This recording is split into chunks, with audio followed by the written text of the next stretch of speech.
started.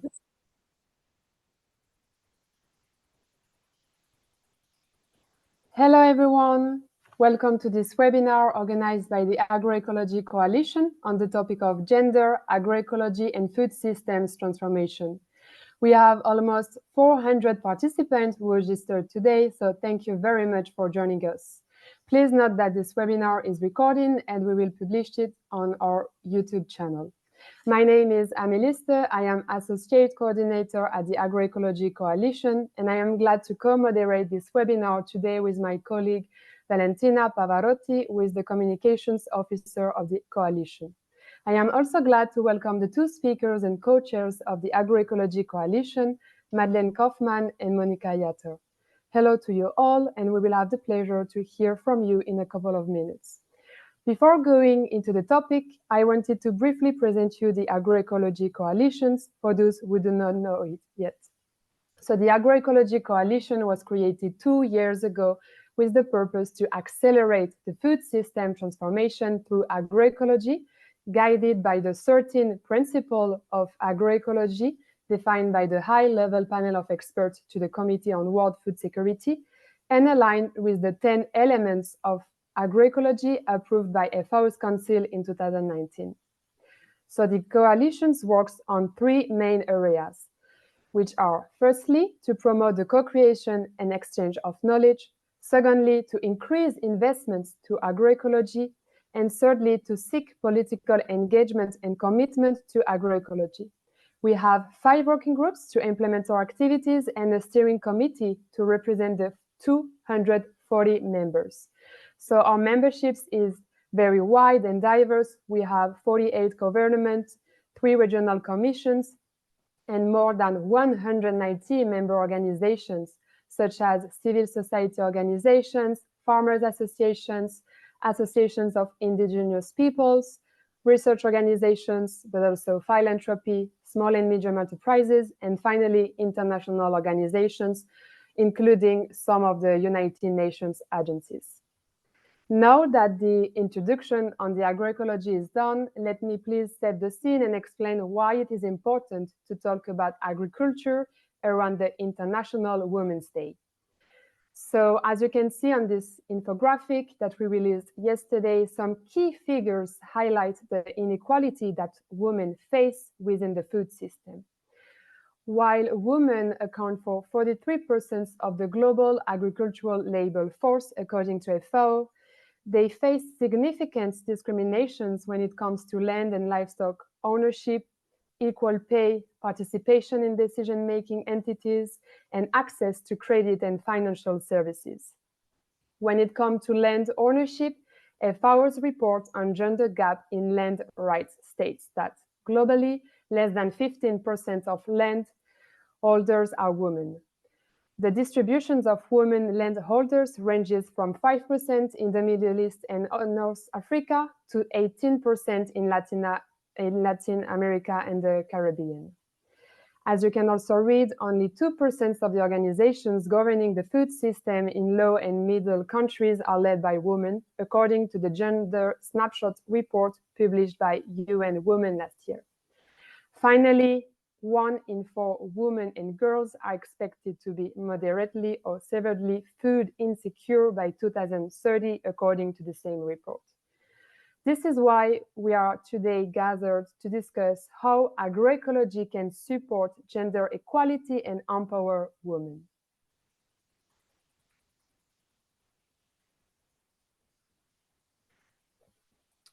Thank you very much, Amélie, for setting this in and for this introduction. As Amélie just said, I am Valentina Pavarotti. I am the Communications Officer of the Coalition. Very glad to be here in this conversation. And we have here our 2 co-chairs, Monicah Yator and Madeleine Kaufmann. We are going to have a conversation with them. Monicah Yator from Kenya. She's an indigenous woman from Baringo, Kenya, from a pastoralist community. She's a human rights defender and an activist, and she's the founder of the Indigenous Women and Girls Initiative, which is a community-based organization advocating for fundamental rights and freedom of Indigenous women and girls in Baringo and beyond. And through the work of her organization, Monicah has helped empowering women on land right issues and train them on agroecological practices. Monicah also represents Indigenous peoples organization in the steering committee of the Agroecology Coalition. Welcome, Monicah. We also have Madeleine Kaufmann from Switzerland. Madeleine has been Senior Policy Advisor at the Federal Office for Agriculture since 2018. She represents also Switzerland on the Committee on World Food Security, and she's a Swiss focal point of the Agroecology Coalition. She represents the European regional group in the Coalition Steering Committee as well. And also, Madeleine works part-time in an organic dairy farm. So welcome both. I'm going to start asking some questions, and the audience here is also invited to ask some questions thanks to the Q&A box. We will collect some of your questions and ask them to Monicah and Madeleine in the end. And also, we would like to encourage you to the audience, if your organization is organizing some activities for Women's Day this week, feel free to share them in the chat so that we circulate the information. So let's start with the questions to our speakers. So Madeleine and Monicah, this question is for the both of you. When did you start getting involved in agroecology and how? And I'm going to let Monicah answer this question first. Thank you, Valentina, and thank you all of you for having me. Just to tell you that I've started this movement before, that was in 2019, when I founded Indigenous Women and Girls Initiative. And that was through our advocacy, talking about women's rights, girls' rights, but that was not. We realized that our issues was about food insecurity, poverty, and hunger. So after that is when I realized that what I've been posting in LinkedIn was getting a lot of likes and also recognition. And that's when I found, and I met Fagas, the scientist, who into the messenger told me, Monicah, I like what you're doing. Would you like to volunteer and join Agroecology Coalition? That is when now the journey of Agroecology Coalition started in 2021. So, and up to now, I'm grateful that the voices of agroecology transitioning and the voices of women and girls and indigenous communities is being recognized. And our efforts as a small organization in Baringo is being seen worldwide, internationally, and we are happy. Through this, we have engaged in various COP participation, COP 26, COP 27, COP 28, and we're looking forward to also participating in the next COP 30, because the vision of agroecology is for all the people, the rich and the poor, because we cannot talk about climate change without talking about food security. So that was the call, and I'm very interested and excited to be here with you. Thank you so much. Thank you so much, Monicah, and we are very glad that your organization gained some visibility as well throughout these years. Please, Madeleine, go ahead with your answer. Thank you, Valentina, and also thank you from my side for organizing this public webinar and for the possibility to introduce Monicah and me as recently elected co-chairs of the Agroecology Coalition and celebrate International Women's Day. Maybe just as some introductory remarks, I think women are really the backbone of food systems and make a strong contribution to food security and nutrition. However, in countries worldwide, they often perform the burden of farm and food labor while having limited to no decision-making power or land ownership rights. When we look to Switzerland, the proportion of women among farms managers is 7.2%. I would say this is worrying in terms of gender equality. When we look, for instance, at the EU average, that is 29%. So I think Switzerland can also learn here from other countries in that regard. And I think it's really time to recognize the need to engage women to accelerate food systems transformation around the world, and how agroecology is also an approach that promotes and strengthens gender equality, and this is long overdue, I think.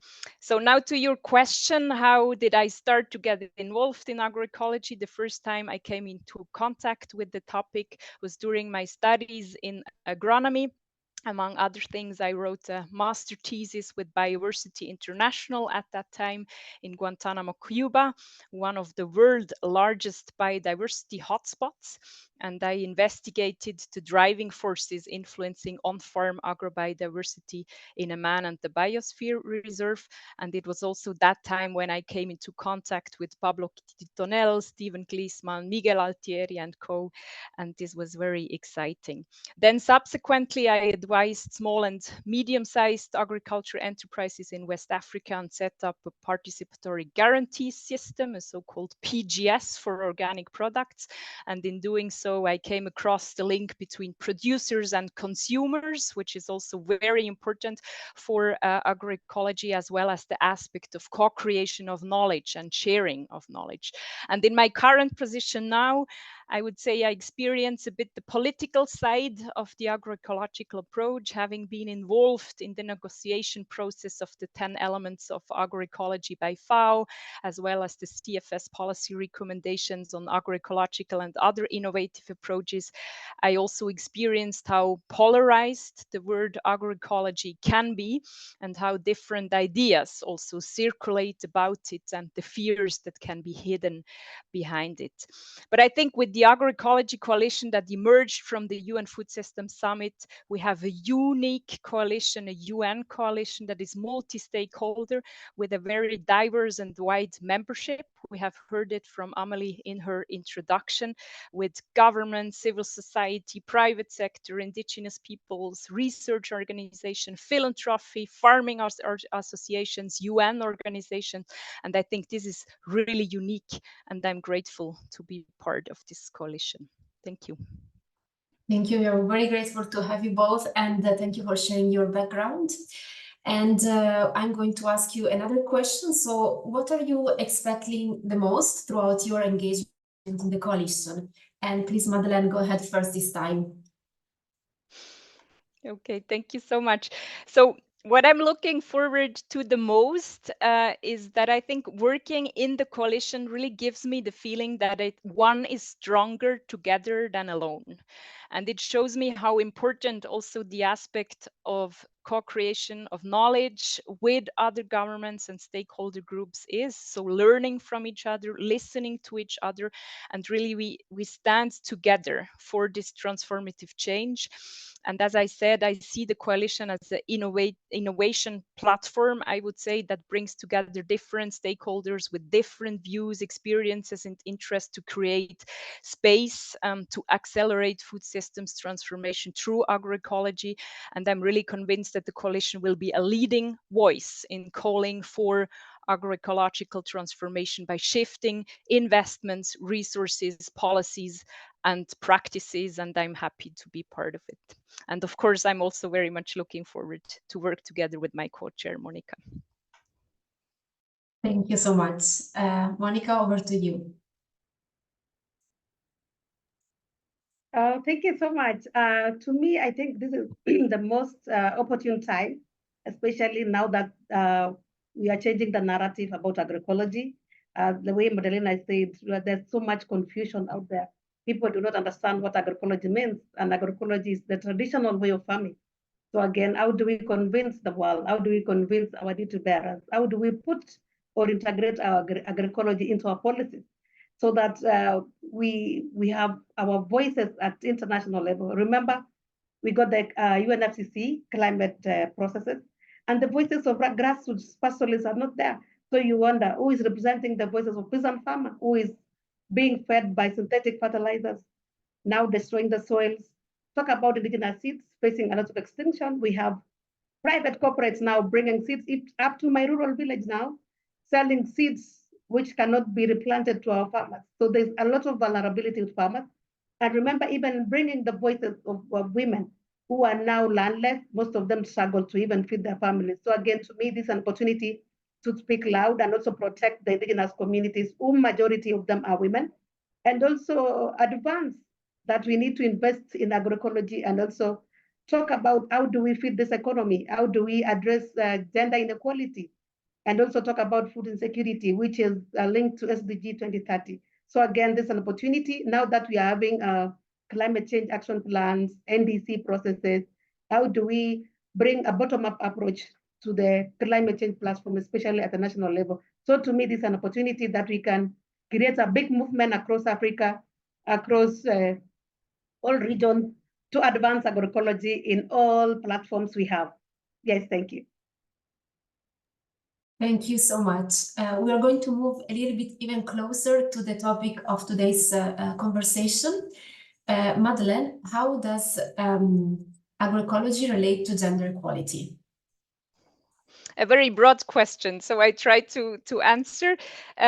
So maybe first, I would say the concept of agroecology, which goes well beyond ecology, what sometimes can be confusing as the word implies something different, is guided by social, cultural, political, economic, and ecological principles. So it's all about the application of general principles to the local context.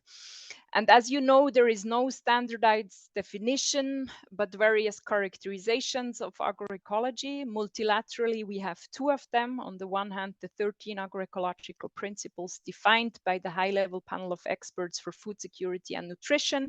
And on the other hand, the 10 elements of agroecology by FAO. And both of these characterizations, they make reference to gender equality. The 10 elements, they make reference in the element of human and social values, and the 13 principles in its principle of social value and diets.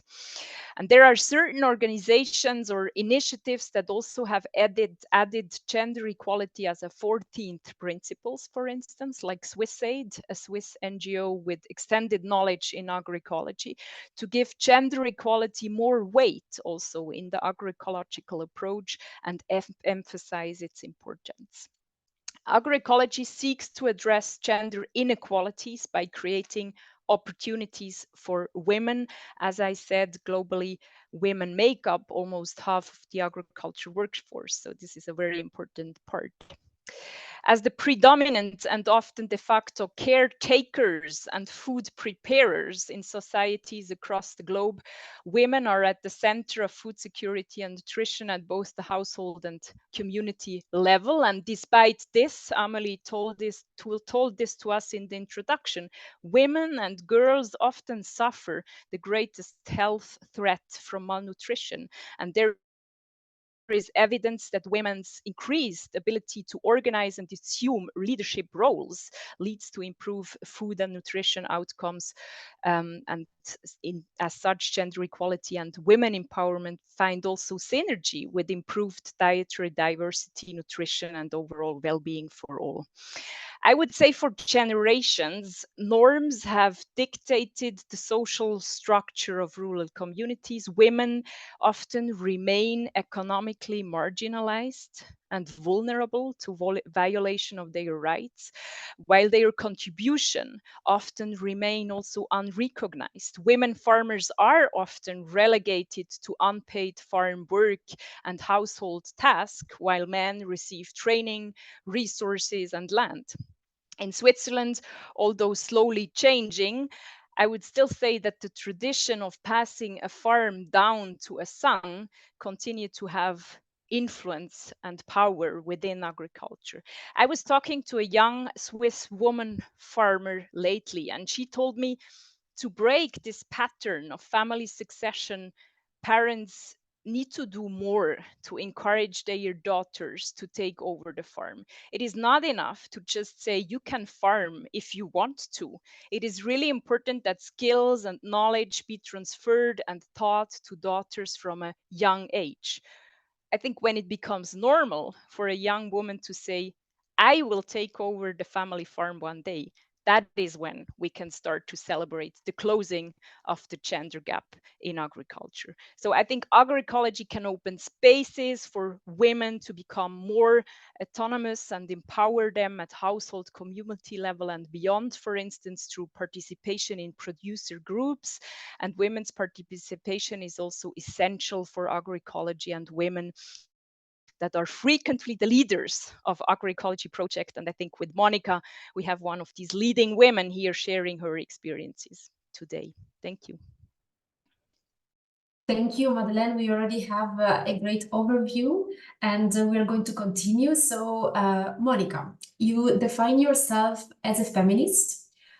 What does it mean in the agricultural context, and in particular in your country and in your region more broadly?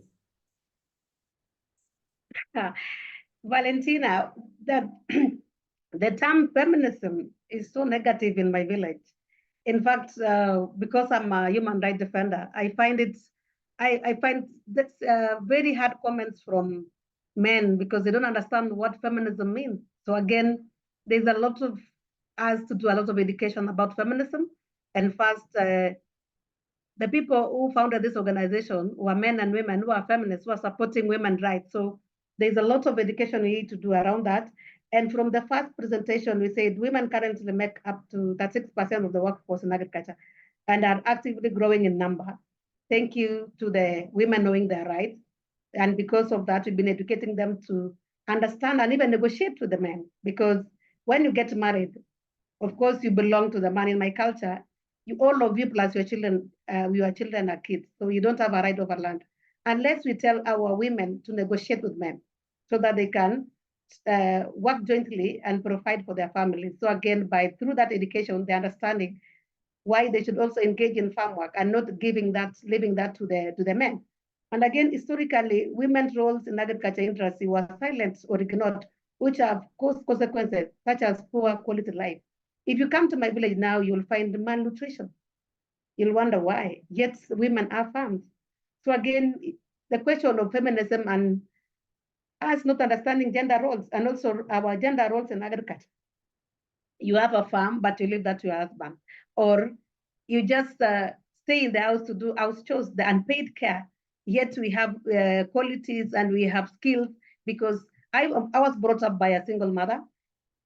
And through then we've been through school, through agriculture. So again, why is the gender inequality still so prompt in our societies? We need to change the narrative. We need to talk about gender inequality and also bring the feminism, the roles of Monicah Yator as a founder of Indigenous Women and Girls Initiative, to even at grassroots level to educate our own men, because we cannot unpack the feminism word without involving our men.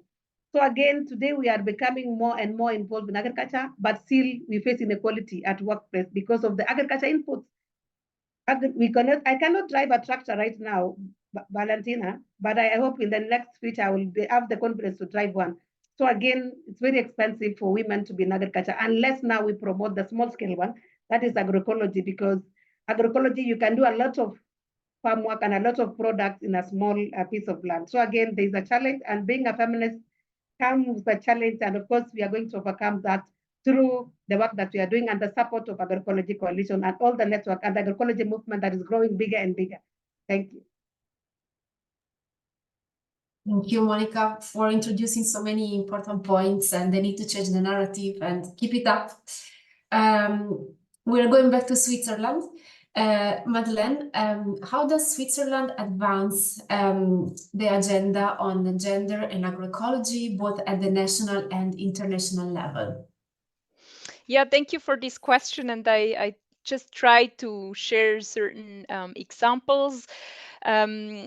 I'm working at the Federal Office for Agriculture, and we have been monitoring the social situation of farming families for about 20 years now, I would say. And the central element of this monitoring is the analysis of this situation and role of women in Swiss agriculture. And the report was now published 2 years ago for the third time. So every 10 years we do this report. And this report shows that women are becoming increasingly important for Swiss farms, and that the role and self-image of women in agriculture are changing in Switzerland. So according to the results of the study, women still see themselves most frequently in the role of housewife, mother, and farming woman. And the results also showed that traditional role models continue to be effective. At the same time, factors such as increasing employment outside of the farm, increasing farm mechanization, and also better training for women are triggering changes in the way women see themselves in their roles on farms. What is also interesting is that the study shed light on the factors that determine the proportion of female farm managers in Switzerland. I said at the very beginning, only 2% of the farms in Switzerland are owned by women. However, the term farm manager, I would say, is a administrative term that does not say anything about the importance of or quality of the work done by men or women on a farm. Nevertheless, this is of course worrying in terms of gender equality, that so little farms are owned by women. So the proportion of women, according to the results of this study, among farm managers is higher, for instance, in border cantons, so in border regions of Switzerland, in regions with Latin language, so rather in French and Italian-speaking part of Switzerland, and then in regions with low livestock density and in cantons with higher population. Another important aspect highlighted in the study is the remuneration for the work of assisting wives on Swiss farms. There are still 1 in 3 women who work on their farm for free. And at the same time, it is still pleasing to see that women's social security has developed positively over the last 10 years. And something is about to change in Switzerland. From 2027 on, Switzerland will be the first country in the world to require insurance cover in the event of illness and accident for the co-working partners as a prerequisite for direct payments. So we also link direct payments to, let's say, gender equality. As I said, the conception that the gender division of work in food systems implies that men are producers in agriculture, so manage the business, the field, financial flows, and women are nurtured in cooking and feeding the family is still very common and widespread. And I think agroecology is really a way of challenging such norms because it's a different way of looking at production, consumption, knowledge, ownership, and so on. So the big question would be if agroecological farms are more egalitarian. They should be, right? But I'm also excited to hear from the audience what they think. Important, I think we should not only focus on gender division of work and the normative constitution of the farm as masculine, but we also need to make efforts to shift attention from the production of traditional gender roles to making and unmaking also of binary gender. We have 2 very important studies, the SWIFT project, a Horizon Europe project that goes in that direction. And I also have a former colleague of mine that will start a PhD at University of Bern on queer farming communities in Switzerland. So I think this is very, very interesting. Another interesting aspect that is worth examining and that can seem a little confusing maybe at first glance is the question of if agroecology is dangerous for gender equality, in the sense we have to be careful, because if agroecological practices are also put in place, it might mean also more work in the field for production, then less time to cook nutritious food, etc. So we have studies in Zimbabwe that have shown potential negative impact on women and their workload, and thus less equality. So to put it in another way, we really need that the agroecological methods require also a different kind of labor and knowledge than conventional agriculture. And we have, for instance, the Soils, Food and Health Communities, a farmer-led non-profit based in northern and central Malawi that is supported by the Swiss Agency for Development and Cooperation and BioVision Foundation, ensure it's not only women who are bearing the burden of the transition from conventional to agroecological farms. And I think this is a very important part that we need to highlight. So yeah, in a nutshell, some examples what Switzerland does to advance gender dimensions in its work in agroecology. Thank you. Thank you so much. So many interesting points. I would have about 1,000 follow-up questions, but not much time. So let's continue. Monicah, what can agroecology do to create more opportunities for women, looking especially at your context in Kenya? There are so many opportunities because practically from when we started now introducing agroecology to our advocacy work, to me, I've seen a lot of changes. I've seen women coming in, especially farmer groups calling us and coming to office. They want to be trained more. We started with 310 women, and currently we are talking about 700 women. And of course, with their spouses, those are men. So to me, we are advancing and we are having more calls for support, because when we started, we didn't have community indigenous seed banks, but currently we have over 10 of them.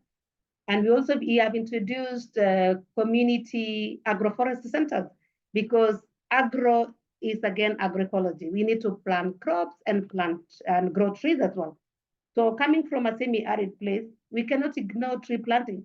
We recently, there was a launch by our president to plant 15 billion trees.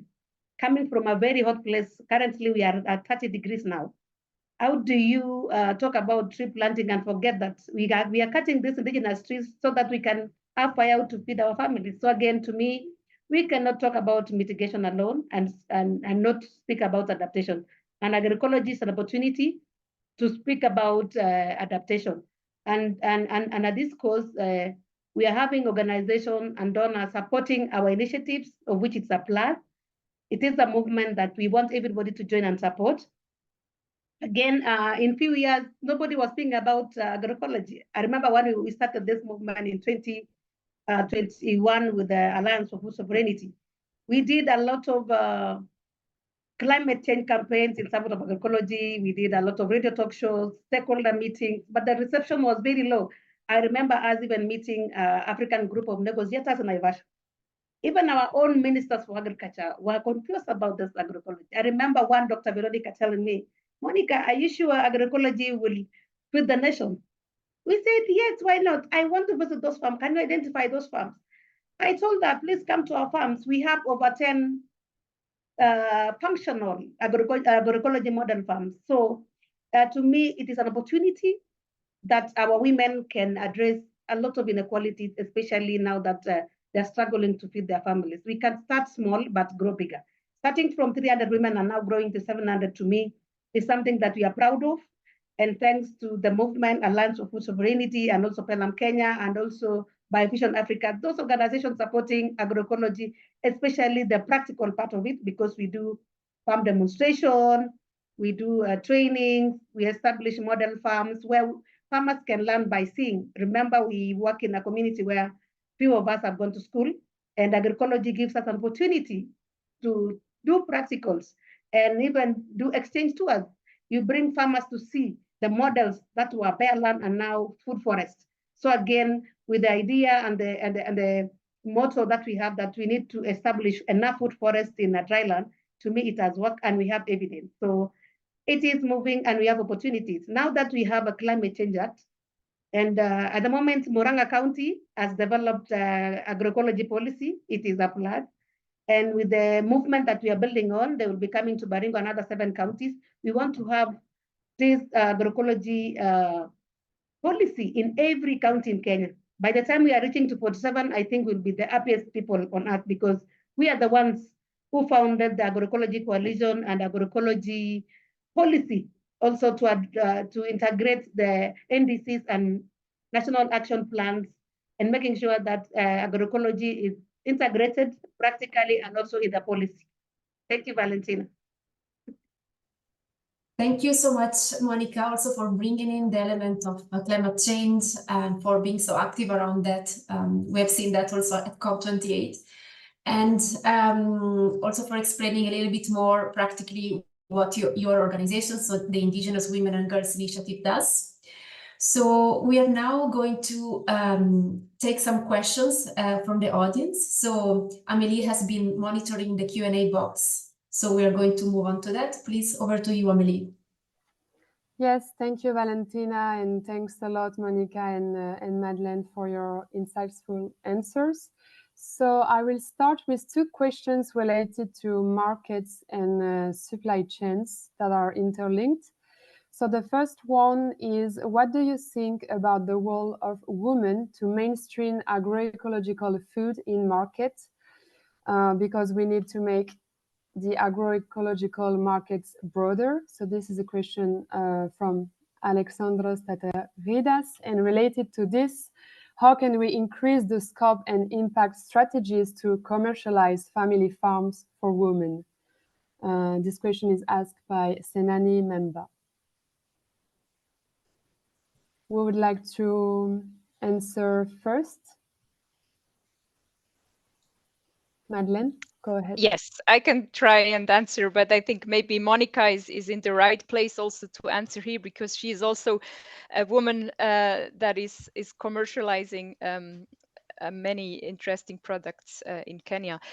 But I think, Alessandra, you're asking a question that is very important, and I think this goes back to the point that I said before, namely that often it is men that are linked to the production, so to manage the business, the fields, and also the financial flows. And when it comes to the financial flows, then it's about the market. And I think women often are more doing weeding, they are feeding, they are cooking, and they are not much linked to the financial flows and to the marketing of the products, or they do marketing but they need to hand over then the money to the farm manager, whatever. So I think this is a very crucial point that we need to recognize, that it comes down to the different roles we have on the farms. And I think how to break them down is first, we need a discussion between also men and women. I think there was also a question in the chat box from Vincent, who was asking for any advice or ways also to transform male point of views in this role of women within the food system. So I think Monicah pointed out very well before that we need to keep a discussion and we need to involve also male in this point of views. And sometimes I think it also needs a certain openness from us women, not offending men, but showing that we want to talk together and to find solutions together. So I think dialogue is very important, sharing of experiences, but then of course that would not be enough, I'm convinced. So we also need an enabling environment and changes at policy levels to support that. Thank you. Mm-hmm. Thanks a lot, Madeleine. Monicah, do you want to add something? Yes, I want to add something. Actually, agroecology seems to be a female business, but to me, we have men who are now joining in agroecology, especially value addition of products. As we speak now, we have agroecology market, and the people who are distributing organic food are men, because they carry them from various parts of the country to Nairobi. Currently, we have people now who are very conscious now about what they're eating. So they're looking at very indigenous organic food to eat. So again, the market is open for everybody. I would even urge youth to come and join the agroecology market, because it is an opportunity for them to grow their business. And just to add, we are doing trainings in school. We are involving children, school-going children, and also we want to see how best we can even include that in universities, because University of Nairobi is having a full projects now, a course on agroecology for degree and also for diploma. So there's big opportunity for youth to venture. And Pelham, Uganda is now advancing regionally, even to Rwanda. So there's so much opportunities coming in. We need to see how best can we put that into policy, because if we don't have political goodwill, we cannot go anywhere, because they will shut us up unless we make them understand that the region is moving and people are now conscious about what they're eating. So it's not about now money, it's about now the healthy food and also the healthy lifestyle that we want to live. So again, we need to go by the consciousness and also looking at people knowing their rights to food, okay, rights to food, knowing where the food comes from, and the campaign that grow your own food. But if you cannot grow your own food, look for the right food. So again, there's a lot of communication and dialogue that we need to start. And also, I will urge them to join the coalition and also join other movement that is advancing agroecology so that they can learn the do's and don'ts. We are developing now agroecology manual for agriculture extension services workers, and the youth can take part in that. It's an opportunity for them because they are vibrant. They can still learn. We have even agroecology master courses being sponsored. So there's a big opportunity here. You just need to see where there's information and also follow the right things so that you can get into this agroecology movement together. Yes. Thanks a lot, Monicah. And maybe we have still a couple of minutes for last question, already highlighted by Madeleine as well. So, do you have any advice or way to transform male point of view of the role of women within the food system and on farm, which is often anchored in culture and custom? Asked by Vincent Doby, and this is also related to the question of Balkisa Daoura. How will we as women take the lead this time so that agroecology will not be another male-dominated area in few years? Commenting also on the situation in Niger, where different ethnic communities live, and also there is the traditional herders. Yeah. Yes. Okay. This is, I think, it cannot be male-dominated because in Africa, the people who are farming in small scale are women, 100%. That's one you cannot take it anywhere. But now, if they see the market is growing bigger, that would be a threat. But we are here to inform and also do more trainings and also make agroecology sexy to the youth, because I believe that we have women, young women, who are interested in this movement. So again, how do we bring them on board so that they don't think that agriculture is that? Because I remember when we were in school, agriculture was a form of punishment, of which it is very wrong. We need to change the narrative so that we can bring our girls. You can put up some good nails, but you can still make money out of agriculture. So again, how do we talk to the banks? We need to agree with banks to give us loans. That's not mean that you have to go and have a folk gender and be in the field and touch the soil. You can still be sexy and also advocate and also advance and practice agroecology. So we need to change the narrative. We need to bring everybody on board.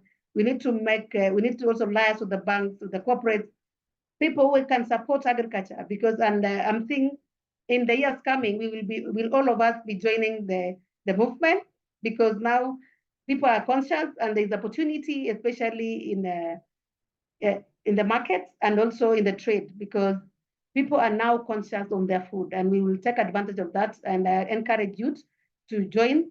And also, even those in colleges, there are so many opportunities for value addition. We can do value addition. You can value add cassava to be flour. You can value add the green banana to be flour. You can value add honey products. You can even make, I was seeing in Uganda, a lot of women doing wine from fruit trees, from fruit plants. And I was wondering, why don't we do that? We have an organization in Kenya, like EPA Permaculture Center. They make wine from acacia, what do you call, cactus invasive plants. That is awesome to me. They make soaps. Aloe vera, they make soaps from aloe vera plants. That is value addition. And those are the businesses that youth can drive and take away with it. So there's opportunity. We need to engage more and engage further and see how best we can bring the young into the space. Yeah. Thank you very much. Maybe just to add on that, I mean, I cannot add a lot on what Monicah said. She answered very rightly here.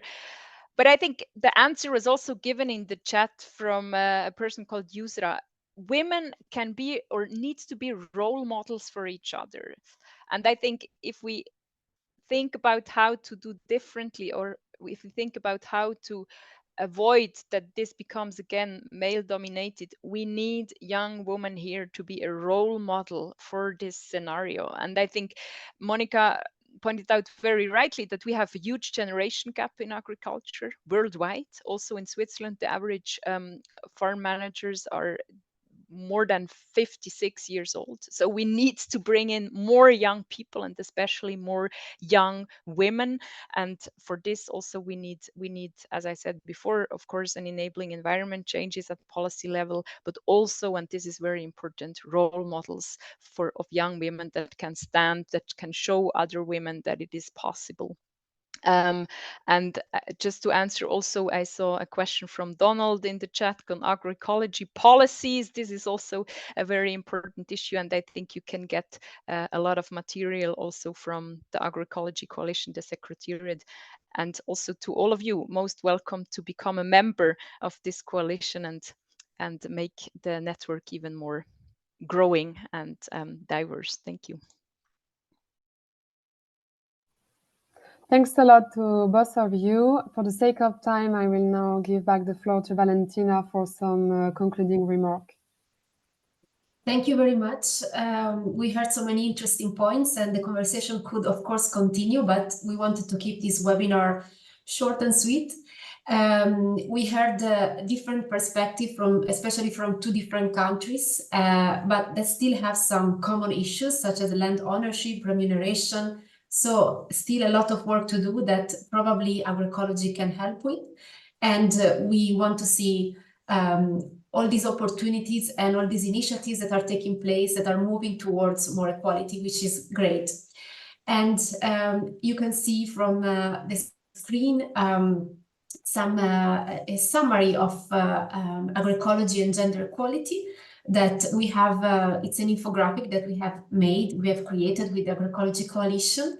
So you can see all the positive effects that agroecology can bring to gender equality. In this slide, you can see points related to land ownership and governance, markets and financial gains, the fact of recognizing women as farmers in their own right and acknowledging their knowledge, the importance of their particular type of knowledge, and finally also in fostering women's participation in decision making.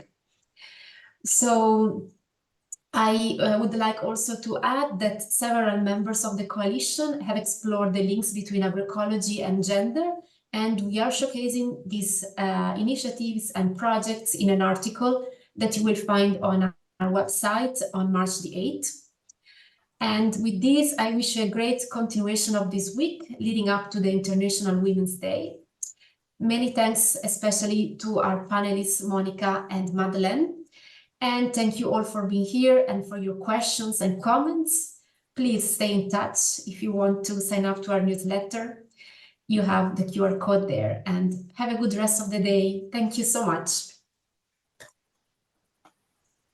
Thank you. Bye. Thank you. Bye. Thank you.